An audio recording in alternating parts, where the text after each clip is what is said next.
Hello and welcome to a very special bonus episode of the Book Wars Pod.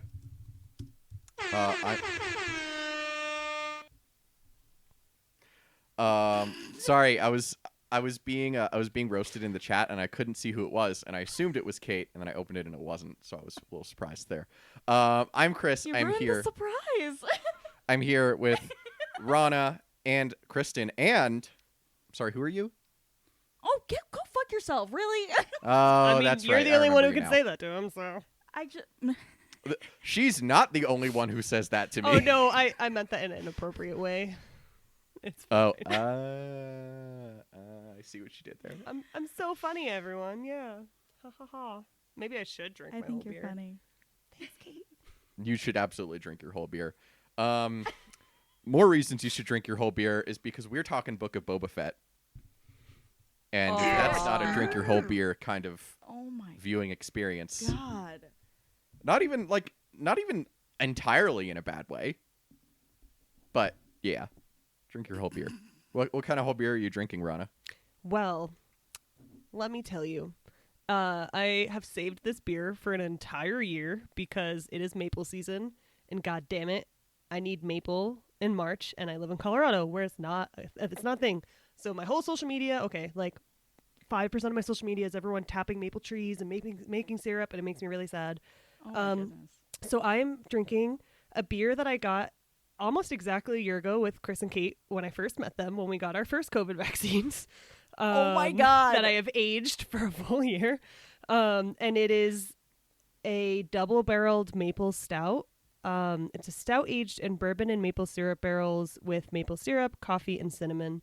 It's delicious. It is also originally 15.3%. I don't know what it is now.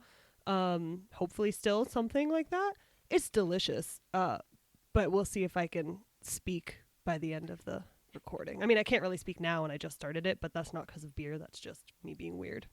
What are you drinking, Keeks? You've actually been saving that for me to come back on the pod. I know. Like, Oh, yeah, special totally. That was occasion. actually what it was. I know. You don't have to tell me. I love that. I'm just drinking water. I listened to our advice from the last book and gave blood today. And it was fine, like it always is. But for some reason, my arm did not want to stop bleeding. So I feel a little bit sleepy. So I figured I would listen for once in my fucking life and not drink tonight. Can I ask you a question about your blood donation? Of course. So I saw on Twitter that you're rewatching 30 Rock. Do you just replay that 30 Rock episode over and over again in your head when you go in to donate blood? No, I don't. Okay, never mind. I also haven't really started my 30 Rock rewatch. Oh, that's a lot of hard words for me to say at once. But I have an intention to have something in my picture-in-picture on my phone while I play my games. So I was lacking one of those shows. Now that I've caught up on the procedurals that I wish to watch. So it used to be Bones, but I finished that. So now I need something else. But Kate, what are you drinking? So what do I have? I don't like this new podcast platform we found. This video makes me look like a thumb, and I just don't. I'm like, no, I don't think it does. It kind of does. I have no neck. Anyway, It has video, which is why we like it. I know, and now I get to look at myself looking like a thumb. I usually hide my video because I probably won't have to hide my video this time because Miranda's not on the podcast, because otherwise she laughs at the faces I make. And we can't have that. It's too distracting. Yes, fair enough. You look cute. What's your shirt say? This is from Hella Megator. Oh, I like it. Wherever the old people, it's fine. I have some plum green tea from Siscott Tea, which is in Kentucky? Question mark? Yeah. Anyway, we ordered from there because it's queer black women owned, and we love to support. And also, it's delicious. And then I have, what the fuck is in this? What did you pour me? That is some rum. That is El Dorado 15-year rum. Well, it's delicious. Thanks. You did one thing today. I don't remember where it is from. What? As in, like, what country? Apologies. You wouldn't. Don't talk. No, Don't talk. I'm not going to guess. Don't talk. Don't do it. Just explain what you're drinking. Also, speaking of what Keek said about TV watching and picture-in-picture, tournament starts tomorrow. We need to do our brackets. Anyway, sorry. That's neither here nor there. If my employer is watching this or listening to this, I don't watch basketball during work. I'm really excited to watch basketball during this tournament from at home. Not during work at all. What time does it start? Do you know, I Keeks? don't fucking know. I'm not doing a bracket this year. I decided it was too stressful and that I didn't need another stressor in my life. That's fair. I'm just rooting for lower seeds across the board, unless they're USC. Yes. I don't even know if USC's in the tournament. He means lower seeds is correct, but that is confusing for non-sports people. He means the seeds with the higher numbers. No, I mean like seeds in the garden. Like when you plant them Can you lower in the fuck soil. off You root for them forever? to You're the sprout. worst. I was Anyway, just I'm trying to drinking. help people. I'm drinking an old fashioned, made with Elijah Craig's small batch bourbon. Good lord. And I famously don't like bourbon. It's just Famous. it's too sweet. And yet It's you too continue sweet. to drink it. And yet I continue to fucking. Oh, you know what? I was like, I just got this new bourbon. Maybe it'll be good in an old fashioned. Like, old fashioned's a little more watered down. Like, Are you buying bourbon for baking purposes for Kate? Like, why not that Kate would do it, but are either baking or for Kate? I am in no way insinuating that Kate is the baker of your relationship. I know that's offensive to both of you, but Also, I'm really not. Like, holy shit, my baking comes out like poop. that was part of the reference. Yeah, yeah, but, that was the. But my question is, why do you keep buying bourbon if you don't like it? Because like Because you're an Once optimist. once in a blue moon, I'll get in a mood and I'll be like, maybe I want bourbon this time. That's what and bars it'll be like are fine. for. That's why we have bars. I mean, spoken like a true extrovert. Some of us don't want to go to bars. True, fair enough. Well, Colorado now has takeout alcohol, so That's true. And it's honestly, not New Orleans style, but bless still. it. Yeah, we're not there yet, but we should get there. Takeout alcohol is fantastic. It is indeed. It's definitely one of those things where if everybody did it, New Orleans wouldn't be such a shit show. Yeah, I think the first time I ever had alcohol, not like either in a yard or like a place where you purchase the alcohol, was in Puerto Rico, where you can like go buy your drink and then like walk and like go out dancing with the drink from a different place. And I was like, this is amazing. Why don't we do this? It's very, very We convenient. should. Stupid Puritans. Mm-hmm. That's everybody. Yes. Kristen Yes. went. Yes. Go. Yeah. 'cause What's she's Orca drinking drinking? Just kidding. water. Orca is drinking in the sight of Kate as he stares at her the entire time. I lied. He's actually staring at me right now, but that's like such a rare occurrence that I was not going to mention it. Now he's staring at Kate again. We're all good. We're back in balance. Oh, God. My dog's eating his own fucking hair is what he's doing. It's Well, yeah. What else is new? It's a dog life. fine. Yeah. Anyway, before we get started discussing the Book of Boba Fett, we are asking people to, if you have money to give, I'm sorry, I just reading the chat again and I got distracted. If you have money to give, we're asking people to give to the International Refugee Committee at rescue.org, and it gives support and both financial support and legal support to refugees, and that's refugees around the world, in obviously Ukraine and Eastern Europe, but also in other places like Palestine, etc. So yeah, give them money. All right, shall we dive in? Shall we dive into the Sarlacc pit, as it were? Oh, nice. All right, so what did we think? I said, oh, nice, because the Sarlacc pit looks like a butthole. No, Keeks, it was clear. It was no one wasn't sure about that. You can't see them, but they're all laughing because it's a funny joke. Because famously you see laughing before you hear it. Totally how it works for the pod. Laughing is best transferred through a visual medium. I will say you can't see it, but Keeks did just flip me off. That one I feel like is helpful narration. That's true. I'm sorry. Oh, Lordy.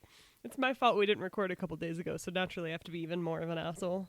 Not like the Sarlacc pit. I got us back on track. There we go. Hey. Nailed it.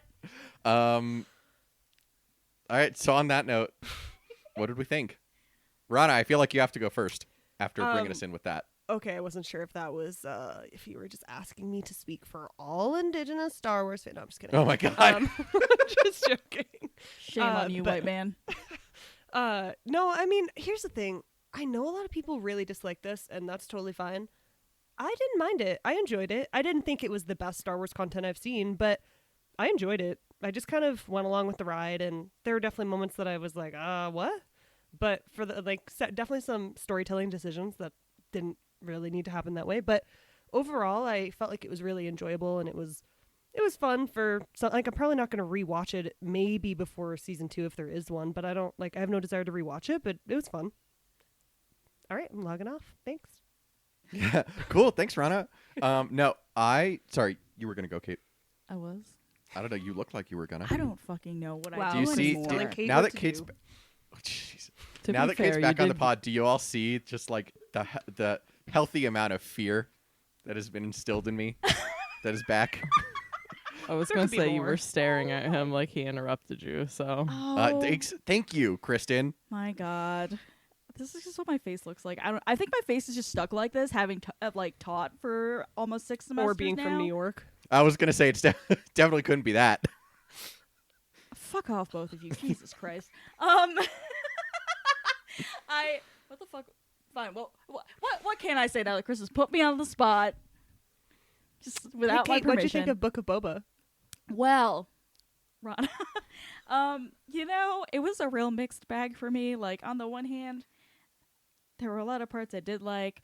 On the other hand, a lot of those parts did not involve Tamara Morrison's face being in any of the bits. On the third hand, I don't. This is a listener question, and I can elaborate later. But the structure of it was not my favorite. It was from a writing standpoint, it was oddly constructed. Let me use all my big words for y'all that I learned during my degree that I am trying to finish. But anyway, I'll get more into it later. But yeah, bits I liked, bits where I was just like hitting my head on a wall. Star Wars. Yeah, I would agree essentially with what both of you said. I did not hate it. I would say I didn't hate it at all. I didn't dislike it nearly as much as many other people that I've seen. I know particularly a lot of our Tashi Station colleagues just really weren't fans for very valid reasons. It just didn't work for them. I thought it was fine, is like what I would say. I thought it had highs. It absolutely had lows.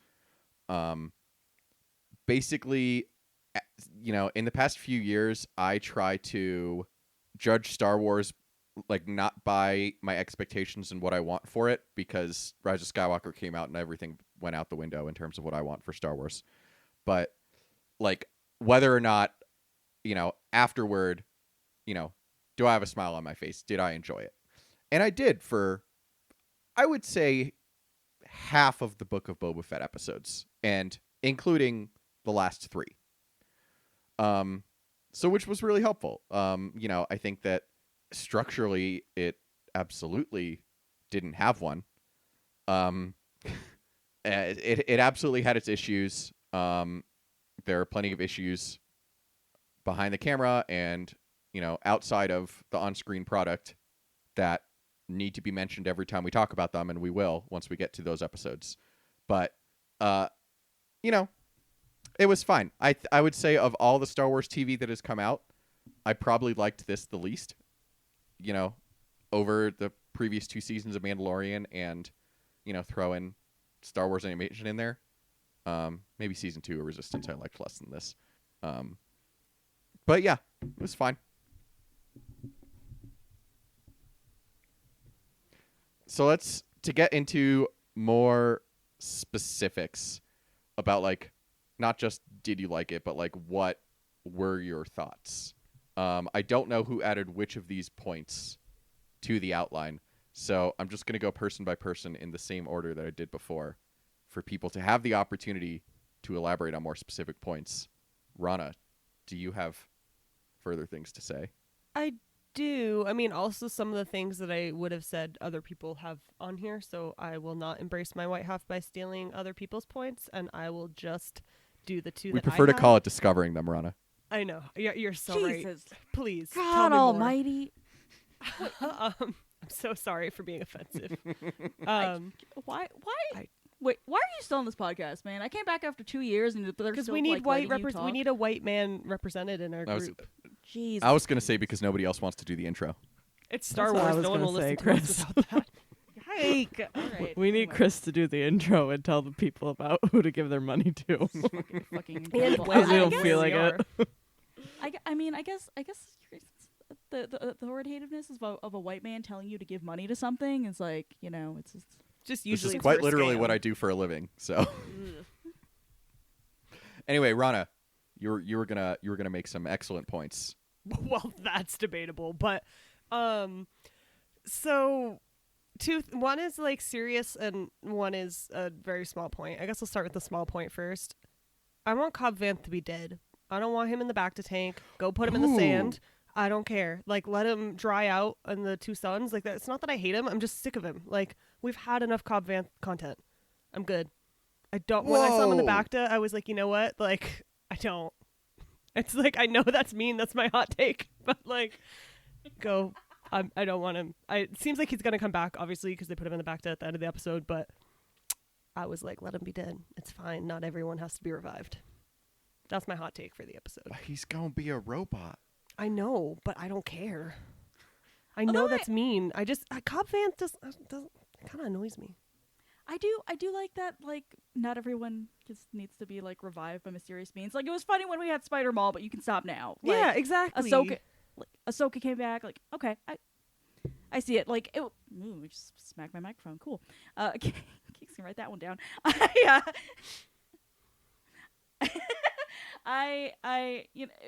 It's gotten to the point in Star Wars where, I'm 99% sure that Cad Bane is dead, but Chris and I were debating it for a good 20 minutes after we finished the episode because we can no longer be sure. But anyway, Yeah. on to your larger point. No. Yeah. I think you're right.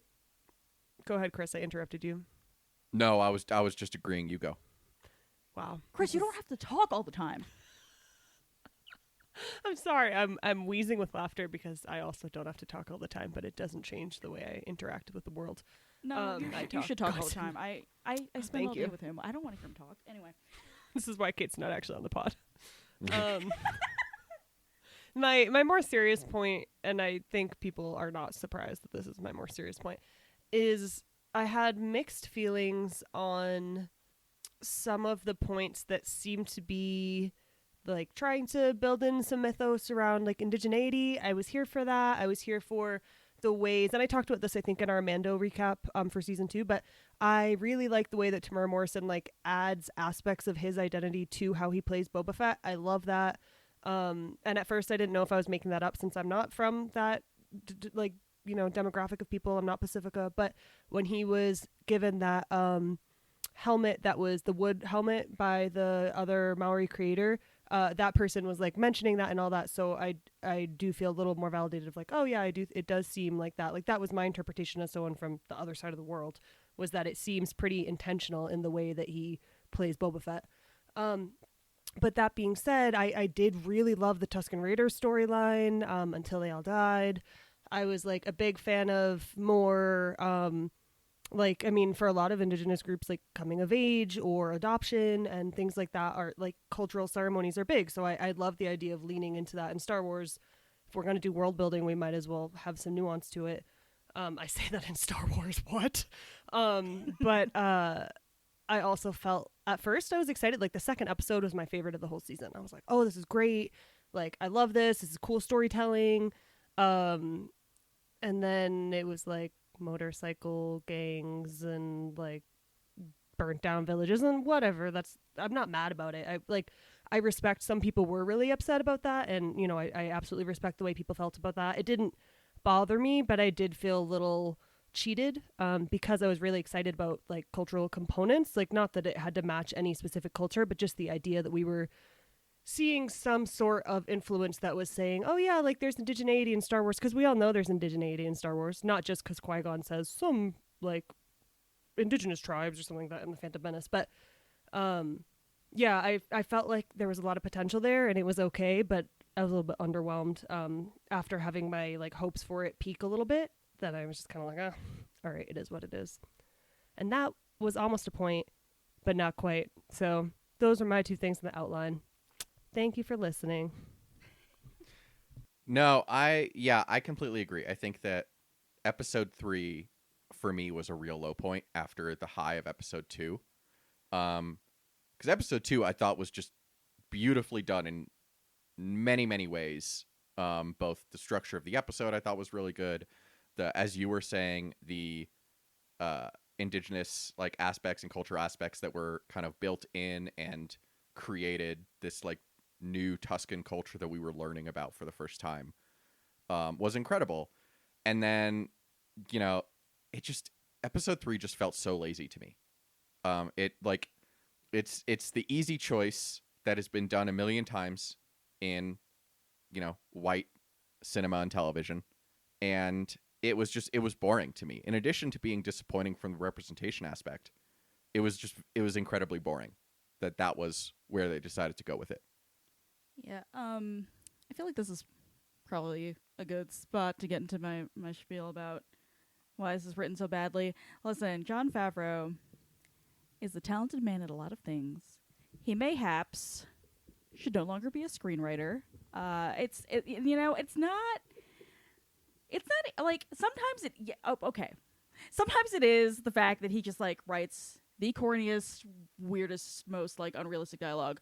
And part of that is annoying. Part of that I will accept to a certain point because it's Star Wars and Star Wars is fucking corny. But I don't understand some of the storytelling choices in terms of where are we starting this? How are we interweaving this? I honestly could have taken a whole season of Boba Fett being like living among the Tuscans. I'm sure there's like so much to mine there. The passage of time was weird. Like, people complain about how they were confused during The Witcher, that there were 3 different timelines. I was just like, what was this man like? It's just like it's not clear what he's doing in the 5 years. 5 years between 5 years, yeah. Yeah, between crawling out of a butthole and becoming killing Bib Fortuna. It's the implication, I suppose, is that that he was with the Tuscans for 5 years, but the way that they framed his taking the bantha and going into the desert gave huge. I was Moses in the desert for 5 years vibes, which like I think he would literally die if he did that. I could have taken an entire season of that, and then a whole season of his like power struggle and his, his coming into a leadership role, and there's just like 2 seasons of like super good TV right there, and I feel like people would have watched that and it would have been fun, but that's not what happened. It just kind of glossed over his time with the Tusken Raiders, which seems like a significant like rebirth period of his character, and then it jumps immediately into this very unnecessarily convoluted plot about Tatooine's really kind of pathetic underworld and the Pikes, and my dog is snoring and I can't do thinking. And I just even if it had just decided to pull out the Bacta like bits and like gone in chronological order, like I don't know, it just felt super uneven. I do think they should have taken out the Bacta bits and just gone in chronological order, quite frankly, because literally the only reason to introduce the Bacta tank is to not kill Cobb Vanth, like towards around this point. So and to not have to put makeup on Tamara Morrison anymore. Yeah, I suppose that's true. But either way, it was just, I don't know. It was very. It felt very constructed in a way that, I guess it was like I can. This is so. I don't know, forced that I can see the underpinnings to like why this was a storytelling, like why you absolutely needed to do this storytelling wise, and it just felt really clunky. And That is my writer rant. I think what you said too about some of the like character changing and character building for Boba Fett would have worked better. I think if we had more time to see it. One of the big complaints was that this character felt really different and that people felt like, oh, I don't understand his decision making with small politics, and which is not a sentence anyone would have thought we'd be saying 10 years ago about Boba Fett. But that being said, like I think they could have avoided a lot of the questionable or at least like frustrating things to fans if they had just spent a little bit more time developing why he, because I don't think anyone's going to deny that people change, even if you're cloned. But like I think they could have saved themselves a headache by doing a little bit more character building there. Yeah, I absolutely agree with that. And I don't know, I feel like a lot of the reason why a lot of people like enjoy Star Wars is because like we have these characters that like keep popping up over and over again, and we do get to see them grow over the course of a season of TV or a series of movies or whatever, and so we're used to that. And so like when it jumps around so rapidly, we're just kind of like, wow, what the fuck? Yeah, we didn't need Tarantino in Star Wars. Well, Star Wars itself is already Tarantino'd. You start in the middle. Yeah. So like, yeah, I completely agree with what both of you said about. I think I think the show would have been better if they had just like it started with him coming out of the Sarlacc pit, and I think it shouldn't have jumped forward. I think it should have just gone chronologically, and that would have developed his character a lot more, because there was no, I saw a lot of people complaining like, oh, why is Boba Fett nice now? Disney ruined this too. And like, I don't have any issue with Boba Fett ending up nice, but the only impetus that they showed for him becoming nice is getting eaten by the Sarlacc, which, to my knowledge, there is no weird brain-altering chemicals in the stomach of a Sarlacc that cause you to get nicer. Like it just the development did not make sense at all to me. And I feel like had they spent 3 whole episodes maybe on his time with the Tuskens, on, any wanderings that he did after the Tuskens were killed, it could have developed that sense of justice a little bit more, because he has this conversation with Fennec about, why are you doing this? Why do you care about Bib Fortuna so much? Which is the question I was asking myself the whole fucking time. Because you never worked for Bib Fortuna, and you worked for Jabba the Hutt and had a good relationship. So, like, why are you so mad? And, like, the vague answer that he gave was, I'm tired of, dying for these people who don't know what they're doing. And I'm like, okay, so you'd rather die for yourself when you don't know what you're doing? Like, it doesn't make any goddamn sense. Kristen is raising her hand. I just had a point. It feels like Disney poopy heads didn't want too much of any one thing at once and tried to reverse engineer their way into being like, well, you can get a little of this now and then a little bit of it later and something different in case you didn't like that thing. And guess what? That shit do not work. You should make an outline before you write a book. Sometimes. Honestly, what it most felt to me was like the parts of Solo where you can tell that they just very obviously stitched together what Lord and Miller did and then what Ron Howard did, and the effect like comes off very strange. Yeah, it's weird because this is like one of the few Star Wars productions that didn't have production issues, and yet it really feels like it did. Wow. It's interesting, Kristen, that you think that was more of a corporate decision. Because to me, I don't necessarily think so. I think, and Kate got into this. Favreau, I actually think that Favreau and Filoni are two people that I think 90% of the fandom either loves them or hates them and has no opinions in between. And I think that my opinion of them is somewhere in between. I think they both have their faults, but I think that Favreau deserves a ton of credit for how smooth a ship he's run on Mandalorian and on Book of Boba Fett, and creating this, corner of the universe for himself in a way that Star Wars has not been able to get off the ground with anybody else. So I think, and doing so in a way that, we've never heard any negative experiences from any of the people who have worked on Mandalorian or Book of Boba Fett. So, like, I think he deserves a lot of credit for the ship he runs.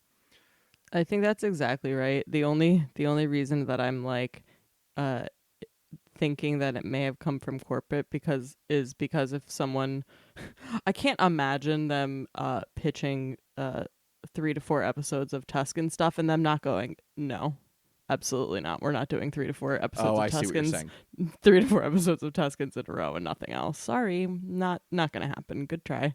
I see what you're saying. Well, let me follow up my point, my congratulation of Favreau, because I said my opinion of him is somewhere in the middle, but he's not a good writer, and Fucking shit, he's man. Kate is furthermore, an expert. She knows. yeah, I have a real degree in this now. Who the fuck gave me that? and furthermore, in addition to not being a good writer, he is an incredibly unimaginative writer.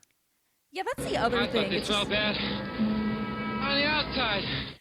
Oh fuck. Yeah, I it's just, when they can reach for the easy joke, the easy reference, the easy plot point, that's exactly what they go for, and it's just like, why? Chris was convinced for maybe 3/4 of the season that Favreau was playing 3-dimensional chess with Crimson Dawn being the big bad at the end, and them introducing Kira, and then just like being able to spin off like a whole bunch of other stuff, because who doesn't like making money? And that's not what happened. I was just like, and I kept telling him, I was like, no, the Pikes are it. They're not smart enough to write this, to Yeah. write what you want. And guess who was right? Yeah, no, you're exactly right, Again. and that's been one of my complaints about The Mandalorian throughout the 2 seasons as well. It's and to its credit, The Mandalorian does it well enough that even I mostly stop complaining. But again, it's always the boring choice. It's always the predictable choice. There's no envelope pushing. There's no, not that everything needs Game of Thrones style twists, but like I'd like to not be able to see something coming from a mile away for once, Like it's none of it is new. And that's, kind of what I was saying about the decision to kill the Tuscans. It's like, yeah, we've all seen this movie before. Like, it's every production that white people have made about, majority coded figures becoming part of indigenous cultures. Like, it is a story we've seen before, and it's not interesting. And I don't think that Favreau has the creative chops to come up with a truly interesting storyline that is interesting in its own right, and not just because it's well done and what happens in it. Rana, I want you to share the quip you put in the chat because it's so good. and Oh, true. sorry. I mean, now we're hyping up something. But when No. Keek said, like, it's a show, you can outline it, I was just saying, like, if we can make an outline for this shit show of a pod, they can make an outline for a show. They got Disney money. You said what you said. Yeah, absolutely. I think this is probably a good point to talk about the inclusion of Luke and Ahsoka as well. Yeah, Just the fact that, as we were saying about characters who never die, Ahsoka Tano, I mean, for obvious reasons, obvious reasons in society, I feel so irritated that Rosario Dawson's face now apparently has to be in every single Star Wars live action when she is a transphobe. And, it's just like, I keep hitting the microphone. I keep talking to people who, are trans, and it's just like, they can't even enjoy Star Wars anymore. And it's just like, it's just such a simple thing to fucking vet people. And just, she had this big fat lawsuit was going on when they signed her. And it was just like, I don't know. It's like when people don't Google their employees or whatever the fuck, and except like on a larger scale that affects like more than just 10 people, which I think is like absolutely dreadful. But yeah, besides the fact, it's just like on a just like completely franchise storytelling point, I love cross pollination between stories and projects and things like that. But I am not thrilled about Ahsoka being the big connector that she showed up in pretty much everything except for Resistance and Bad Batch, and I'm sure she'll show up in Bad Batch. We've only had one season of that. Oh yeah, no question. And so it's the fact that it's Filoni's just like pet character who just like gets to do all this stuff, and then we have to watch all these other characters just never, who are fascinating and lovely, just never pop up again. Like, we're never gonna see Tamara again, which is horrible. Yeah. From Resistance. Just stab me right in the heart with that one. I Jesus. went there. Or yeah, Hera. Or Hera. Mm-hmm. Or Hera, whatever. Or my broccoli son. Mm-hmm. I'm watching you, Filoni. I had to watch Kanan die in front of my 2 fucking eyes. Like, it's just so exhausting. I do think And lazy. Sorry, Chris, you made an inhale. Go ahead. No, you go. I do think also the inclusion of Ahsoka makes things confusing for me because it means that she is now signing on to the very dogma that she had a huge issue with and left in the first place. Her then being fine with Luke still upholding. I was a little bit disappointed in that because I had thought that Luke had learned lessons and the fact that he was not willing to give up things and he was still like a Jedi and could have connections with people. And so the whole Grogu storyline in that with Ahsoka's participation in it just made me really surprised. And I just kind of felt like it just confused me, to be honest. I agree. And also I feel like the quote unquote storyteller reason was like she told Luke to trust his instincts and then fucked all the way off to, wherever the fuck she goes. But Chris, you have thoughts about Skywalker instincts. I do. So I actually, and again, I want to start as Kate did with the acknowledgement that needs to be brought up anytime that we talk about Ahsoka in live action and Rosario Dawson, is that she is a transphobe. She has been incredibly accused of a hate crime, essentially, and that has been completely swept under the rug and ignored, including by the legal system.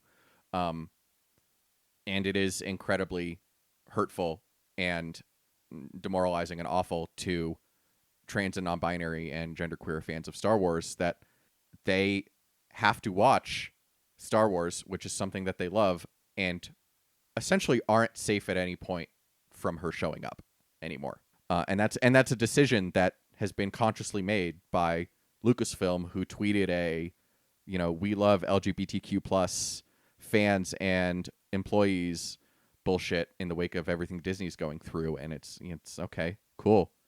Graphic design is your passion. Congratulations. Jeez. So that needs to be mentioned any and every time that we talk about Ahsoka. Talking about the actual plot of that episode, I don't know if I was the minority. I was the minority of people I talked to. I actually loved it and thought that it was very in character for both Luke and Ahsoka. Because for me, looking at Ahsoka's journey and what she's gone through, yes, she has her love-hate with the Jedi Order that kind of landed on hate, and she's presumably, from what we saw of her in season 2 of Mandalorian, somewhat embittered and afraid because she saw what happened to Anakin in season 2 of Rebels. And it doesn't shock me that, like, I don't know, I don't expect her to be a perfect messenger. And there was a funny thing that was going around Twitter that I saw that was Luke and Ahsoka haven't watched Clone Wars. Luke and Ahsoka haven't watched the prequels. And I think, quippiness aside, I do think that there's something to that of, like, they have their own small experiences. And then in Ahsoka's case, she also has 24 years of further experiences that we're building on that. And, I don't think it's unreasonable to think that maybe she remembers the only time in her life where she was safe and comfortable as in many ways positive. And that is when she was a Jedi. That's a good analysis of it. I hadn't really considered it that way. And then in terms of Luke, and this is what I said to Kate as soon as the episode was over, I loved that she was like, trust your instincts. And then it immediately cut to Luke giving Grogu an ultimatum. Because if we've learned anything about Skywalkers, it's that they have terrible fucking instincts. Leroy! They're so bad at making decisions. It is unbelievable. unbelievable. And so that was honestly very like it to me. It was very in character with, in particular, what Rian Johnson did with Luke in The Last Jedi, of Luke looking back on the mistakes he made. I've never, and I think I've talked about this on the pod. Part of the reason Luke is not as interesting a character to me is because I don't care about perfect heroes. They're boring to me. Again, if you like it, that's great. That's fantastic. To me, it's not interesting, and I don't like it. And that's why I never really connected with Luke on an emotional level growing up watching these movies. And I love watching Luke fuck up in real time. But I was going into Toshi Station to pick up some power converters. You do. Also, just I don't know. You're just petty. You just needed some just nonsense in your soul. Listen, God knows. I know. I also want to add on here, just to be abundantly clear. It's Skywalker men. Yeah, true. That's very correct. Very, very correct. True. Absolutely. Skywalker women never did anything wrong. The one of them.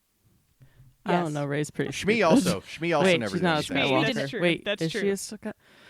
I don't count Is Rey Rey as Skywalker. Skywalker? Sorry. Ray Star Wars? That's Yeah. identity fraud. It's appropriation. I don't Not know. here for it. I was like, she's pretty Ray, dumb. 16 but digits of a credit card number. God.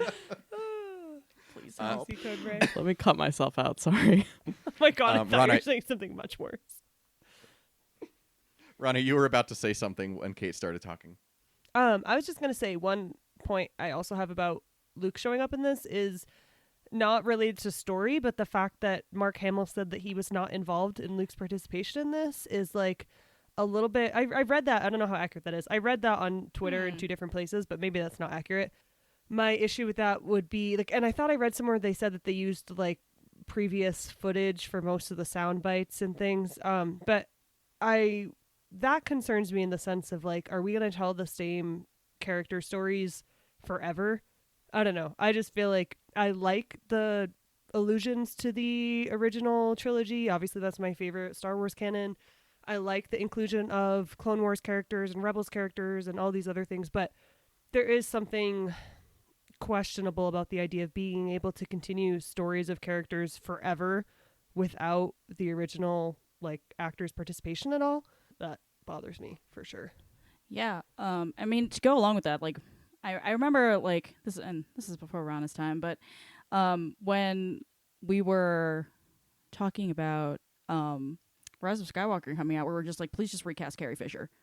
Because, and honestly, that would have been so much better as an end product. There's still been so many problems, but it would have been just so. It was just it just wound up being so awkward, and I think did no justice to her 40 years of performance of just of being Princess Leia. And this is another. I agree that this is another place where it's just we're just gonna have to recast at some point. And I guess we've done it with Han, and people had mixed reactions, but I don't know. They're just gonna have to get over it. Life is life. It's funny because literally just, I think yesterday, Star Trek announced the casting of young James Kirk in Strange New Worlds? Yeah, Strange New Worlds, which is the one of the upcoming Star Trek shows that's coming out, just to cross the streams here a little bit. But it's, and this is a hill that I was willing to die on before Rise of Skywalker, and now I'm willing to, die, bury myself, come back to life, and die again on. Star Wars needs to get over original casting and recast when necessary. They missed the opportunity to do it with Leia, and that was a fuck up, and that's just in the canon now, and that's really unfortunate. When when the season 2 finale of Mandalorian happened, when Luke first appeared, I was very skeptical of the fact that they didn't choose to recast him. But in my head, I was like, okay, if this is, if Grogu's disappearing and this is the only time we're going to see Luke for these 2 minutes, then, they don't want to go through the point of, all the trouble of recasting him in the future, or of recasting him now if they don't know what they're going to do with him in the future. That's fine. Do this weird deepfake thing. The fact that they continued that in Book of Boba Fett is extremely concerning to me. I am very worried that they're going to try to do a Luke Skywalker series where the entire thing is deepfaked. And that, Yeah. I think, will be atrocious. That would be so creepy and awful.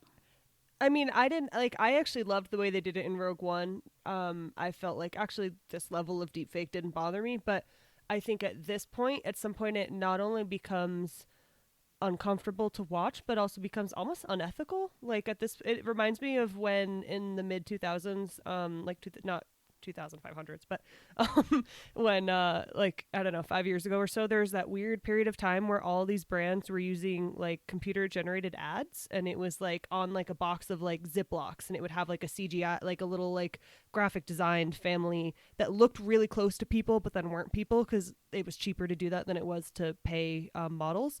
And Yep. so I just think like at some point we go down the slippery slope of one, obviously everything creatively around using the same characters and stories forever and all that, but also just unethical of, are you just not willing to pay actors, or are you not willing to let someone have a new spin on the character? Like, what is the reasoning behind this? I don't think it should be that these roles are untouchable. So I have a lot of ethical issues and questions about it. That is such an excellent point, and I'd forgotten about that. Do y'all remember, like, I think it was a hologram of like Michael Jackson, I want to say it was, after he died? No, that, and justifiably caused just such an uproar. God, that was creepy. Technology was a mistake. All the Tupac holograms. Yes, absolutely. Yeah, I think I remember both of those Yeah. being things, and it's Awful. Yeah, I mean, there's a conversation that really needs to be have about this technology that in many ways was invented, by, frankly, Russian cyber terrorists. It's being used right now in Yeah. the Ukraine situation. Yeah. Well, Ukraine, I shouldn't say situation, war crimes. Yeah, like, frankly, by a lot of actors who were not doing it with good intentions to try and trick people, to fool people, and doing that as the legacy of Mark Hamill no longer has control over his likeness. Yeah, and that's incredibly frustrating. I'm just putting in here because I put it in our chat, but now I'm realizing maybe I should say it if we do keep that last segment is I did look it up, and he did not have any involvement in it. So Jon Favreau did say that they used a synthesizer, that it's like an AI that replicates human voices, which is really concerning for a number of reasons. So creepy. Yeah, and so I think that is incredibly frustrating that is the route that Star Wars is choosing to go right now. And I really hope that in 5 years we'll be looking back at this and we won't have seen more of deepfake Luke, and this, episode 5 or whatever of Boba Fett was just the continuation / conclusion of the Mando finale, and that's all we're going to see of him. And then next time we see Luke, because we know we're going to see Luke again. Like, there's no way we're not eventually going to get some on-screen media about Luke Skywalker's Jedi Temple. There's just We're no doomed. way. And I hope they recast, and I hope that a new actor has an opportunity to do it. There's obviously a new Luke Skywalker casting in Obi-Wan Kenobi that's coming out later this year, and it's a kid, and I hope that the fandom doesn't bully him into having severe mental health problems, as they tend to do with children involved in Star Wars. Poor baby. But I just don't think you should be afraid of recasting. And like, Kate, you talked about Alden Ehrenreich in Solo. I fucking love Alden Ehrenreich in Solo. Like, I think he makes it his own, and while still giving an amazing homage to Harrison's performance. And I think both he and Donald Glover brought something new to their characters in a way that, added depth without disrespecting anyone. And I don't see any reason why you can't do that with any other character. And I will say, too, that Alden Ehrenreich's version of Han Solo has really grown on me as time has gone past the original movie. When I first saw it, the biggest issue I had was that I felt like the voice wasn't the same. And I don't know why. My brain was just like, what is this? And it just kept, every time he talked, my brain would be like, no. But now when I've gone back and rewatched it, it's really enjoyable. And I feel like it's much easier now to appreciate a lot of the subtleties that he brought to the role in sort of making it a fresh take on it, that I think we would probably say, even if people aren't huge fans of whatever ends up happening with hypothetical future Luke recasting, I feel like with time these things change and we start to see them differently, because it's easier, I think, to take in the whole instead of just the differences with further exposure. Agreed completely. Man, I could do a whole bonus episode on how Solo is a problematic masterpiece. I fucking love that movie. So I think the last thing we want to talk about before we wrap this particular bonus on Book of Boba Fett is Lucasfilm marketing does it again, and by does it again I mean what the fuck were they doing? How does whoever is in charge of marketing at Lucasfilm have naked pictures of somebody that they get to keep their job? They are so bad at it so consistently. It was I'm like, doing the best at this. once again it was just like they started the whole marketing show super late in the game, put together kind of like a weird little sizzle reel, and also in interviews Favreau and Filoni were saying that this Book of Boba Fett is a little bit of a season like 2.5 for Mando, and which is, a choice that they made. We can argue with it, but we were being told that we were being given the Book of Boba Fett, and I did not expect 2 whole episodes where I did not see Boba Fett hardly anywhere, not at all for one of them. And if obviously we wanted to keep Mando a surprise, we wanted to keep Luke and Grogu a surprise, but they could have done literally something. Like, I don't know, have like Amy Sedaris fucking running around screaming in the background or fucking something to signal to us that this was the intended outcome. And then maybe I wouldn't have been so fucking grumpy about some of these storytelling decisions, which, I didn't even get into the 2 episodes of Mando crossover, which honestly, if I had known going in, I would have been super hype about. And that's not what happened, and so I was just confused, and I was just like, "But where's my boy?" Like, it was a very, I don't know, a lot of strange things happened. Yeah, I think this is a really good point to talk a little bit more about and end on. But like, it's not lost on me, and it wasn't lost on a lot of people, online, that one of the first helmet off, visibly people of color to star in a Star Wars show was not in 2 episodes of his own show. And I think that's a huge problem. And again, Kate, I agree with you. I think it's completely a marketing thing. If this had been, if they had said after season 2 of Mandalorian, The Mandalorian is now, Tales of the Mandalorian, and there's a Boba Fett centered season of Tales of the Mandalorian, I think people who did react negatively to episodes 5 and 6 would not have done so, because it's an expectations game. And I agree.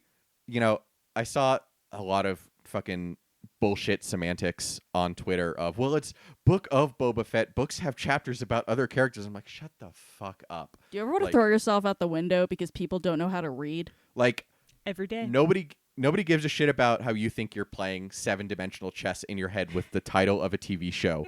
It is called Book of Boba Fett. I do expect Boba Fett to appear in every episode. Yeah, and I agree with Kate that it could have even been like the tiniest of nods, and I did not mind getting to see the Jin and Grogu storyline. I liked that, actually. I really enjoyed it. But I do wish that there had been some weaving in of the fact that we're in Book of Boba. Yeah, honestly, like, less weaving in Boba's story, more weaving between his story and Mando's story. Agreed. 1000%. Yeah, and I say that with my, all my complaints. I loved the Mando episodes. Mm-hmm. I thought episodes 5 and 6 were, along with episode 2 and the finale, top half of the season for sure. I thought they were well done. I loved seeing Pedro again. I think Pedro, every episode he's in, he gets better and better, and he started really good. So I loved it, but also like the marketing is just, it's so bad. And a point that a lot of people have made, including, I know a lot of people in the Tashi Station Patreon Slack, shout out to those fine folks. A point that Brian makes a lot is that they still feel like the fact that it's Star Wars is enough to sell it. And we've already seen that not be true with Solo. Yeah. And the marketing for that was just the most beautiful thing I have ever seen. I mean, exactly. And that's why, and that's like part of the reason Solo is, like, I think very underappreciated, is that it didn't do well at the box office because nobody fucking knew it was out. Well, and there was already so much controversy too. It Yeah. was like it was framed in a way that really made a lot of us go into it expecting a bad movie. Yeah. for sure. For those And- who and- existed. Absolutely. Yeah, there was room for them to do like put together a bunch of trailers for those to be proof of concept, and then they were just like, I don't know, beginning of April, like just like it was almost like they were like, oh shit, we gotta fucking put out a trailer, and then that we got whatever it was, like maybe like a month before it came out. It was bizarre. Yeah, it's and then there were all the rumors, which like who knows about rumors, but I saw enough smoke around this that I do think there's fire. That after Solo, the lesson that they took is that they need to slow down Star Wars content and that people aren't interested in it. Which to me, the lesson is that if you don't fucking tell anybody that something's out, they're not going to go see it. Like, and I think that's proven with how popular Mandalorian is and how thirsty people are for Star Wars content now and how successful everything Marvel puts out is. Like, they put it out and they plaster the internet, they plaster Twitter, they plaster broadcast TV, they plaster fucking Times Square. They put it out everywhere that there is something new. Moon Knight comes out in 2 weeks. I saw a Ms. Marvel trailer this week. There's so much happening with Marvel, and every time it's an event. There's no Marvel overload, except for whatever reason with Ant-Man. I feel like Ant-Man is always the one that like people are like, this is too much. But like, there's never this overload, and Star Wars isn't that much bigger than Marvel. Like, Yeah. I mean, timeline-wise, it's been around less time than Marvel, actually. absolutely. Like, less content. yeah. So like, there's no reason that people should be tired of Star Wars except for what you're doing with Star Wars. Get good.